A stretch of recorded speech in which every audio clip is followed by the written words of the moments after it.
Good morning, good afternoon, good evening, wherever location you are located at. I will tell you where I am not at currently. I somehow managed to get myself out of the basement. Oh, those dumbasses that live upstairs left the key where I could get to it and I am free.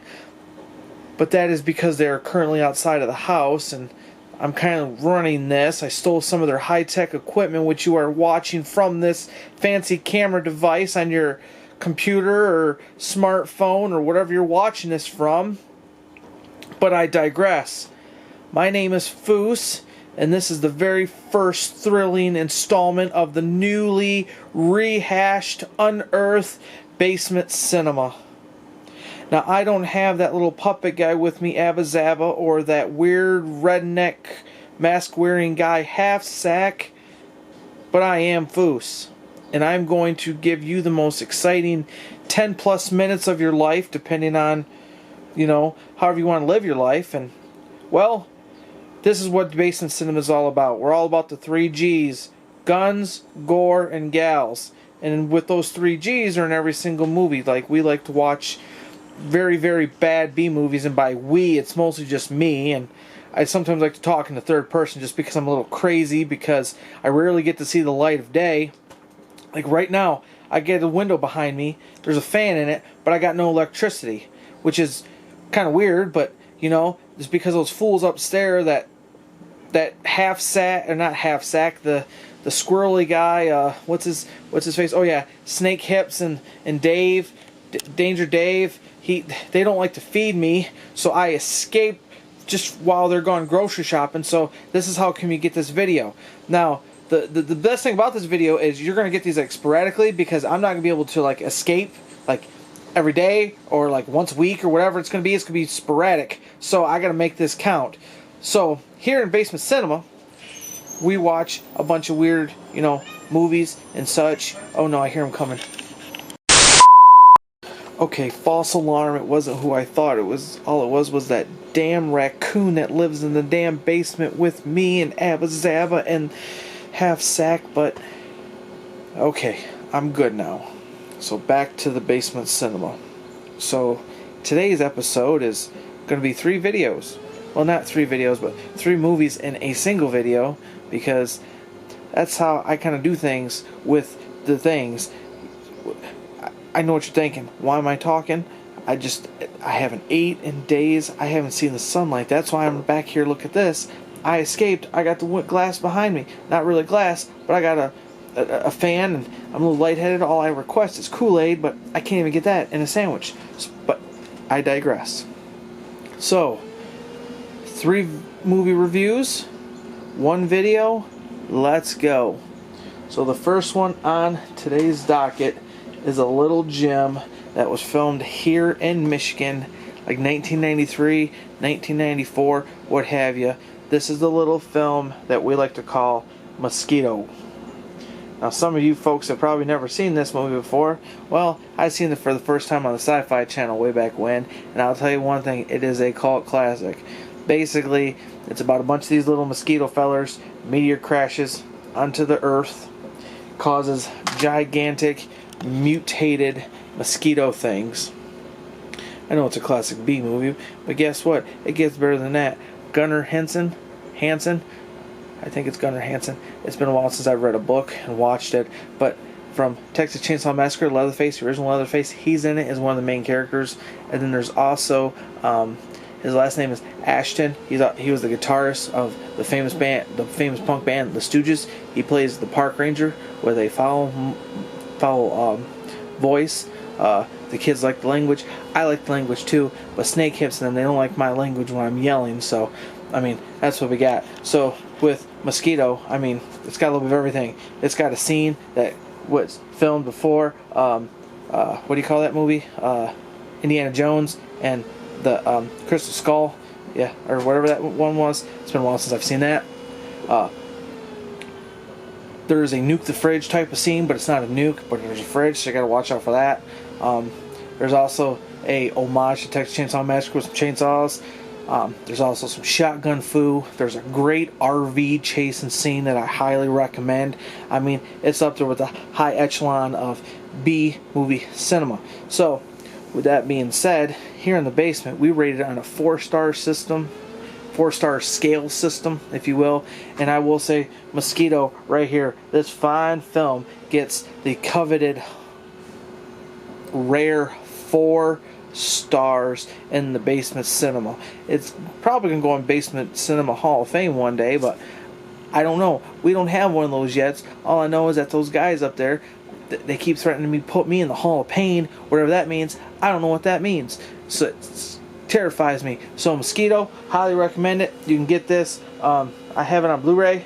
I stole Blu-ray from those guys up there, but yeah, Mosquito, highly recommend it.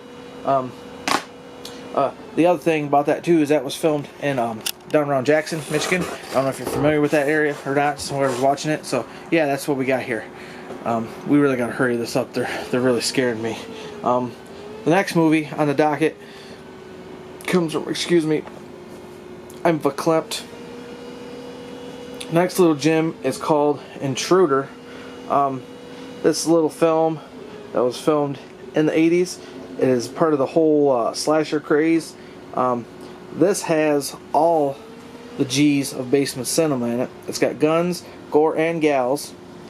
Renee Estevez, who is named, you probably know as Emilio Estevez, Charlie Sheen's sister, who's also in another fan film of mine. A cult film favorite. What was called Sleepaway Camp 2. My God. Just hear that? Alright, false alarm. I guess that was nobody. So this is a film in which a killer is on the loose after hours in a closing supermarket, in which they're going insane, wanting to slice and dice people. It is quite amazing.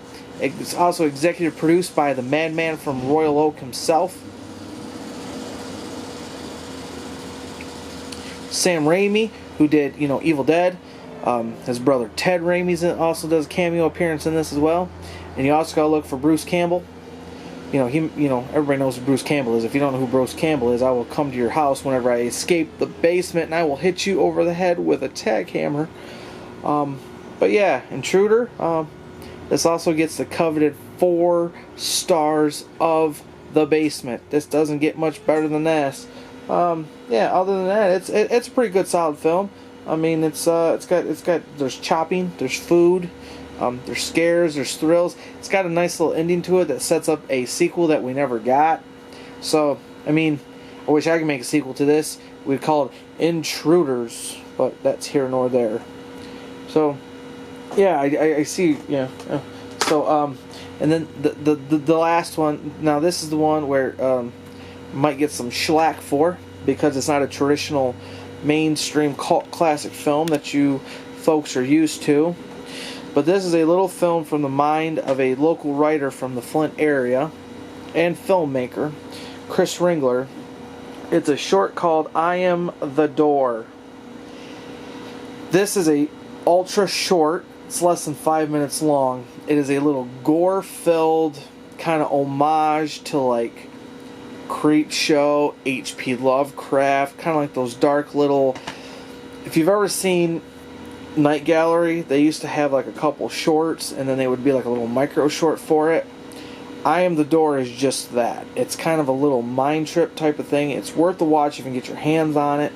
This is a physical, rare, double pack DVD. 2 actors are in it. It's bloodlust. It's quite amazing for what it is. The cinematography is pretty good. It's set on one location, one sound screen, one sound stage, but it's all real life. The gore is fantastic in it. There's no gals. I mean, there's mentions of gals, but that's here nor there. I digress.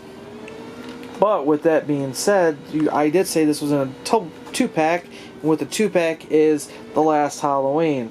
Now, The Last Halloween, we're not going to review it right now. We don't do that here in the basement. We don't do 4 movies. We do 3 movies at a time. So, in next The next time you get me in a video, I'm going to review The Last Halloween. But I will say this, I Am the Door does get the coveted Basement Cinema 4 stars out of 4 stars. Doesn't get much better than that, folks. I mean, we got 3 good films right here. I'm sorry if I'm acting all paranoid. I just know they're going to come up. Oh God, they're coming. Alright, I'm sorry folks for that slight little inconvenience. I was just half-sack coming into this room telling me that these guys are right around the corner. Half-sack and Danger Dave. So that means I could cut this video a little short because I don't want these fools to come in here and see me that I hijacked their nice little equipment I made this video, because they will kill me or beat me or do terrible things to me. You just don't know. Just help me. Whoever's watching this, just help me if you will. So we're going to do the last 3 videos I just reviewed. Number 3 was I Am the Door by Flint resident Chris Ringler, who's also a writer of many things. He also wrote The Meat Sheep, so check that out if you can. Then number 2 would have been Intruder, the slasher film set in a grocery store that's got many great cast of characters. And then number 1 is Mosquito. Now yes, all 3 of those movies do have a Michigan connection, so with that being said, this episode was all dedicated to the Michigan Flint area, which I thoroughly enjoy. Born and raised, can't get enough of the Flint stuff. So with that being said, until next time, the basement is always open. Good night. Good evening. Good morning, depending on where you're at. Please, God, help me get out of this place.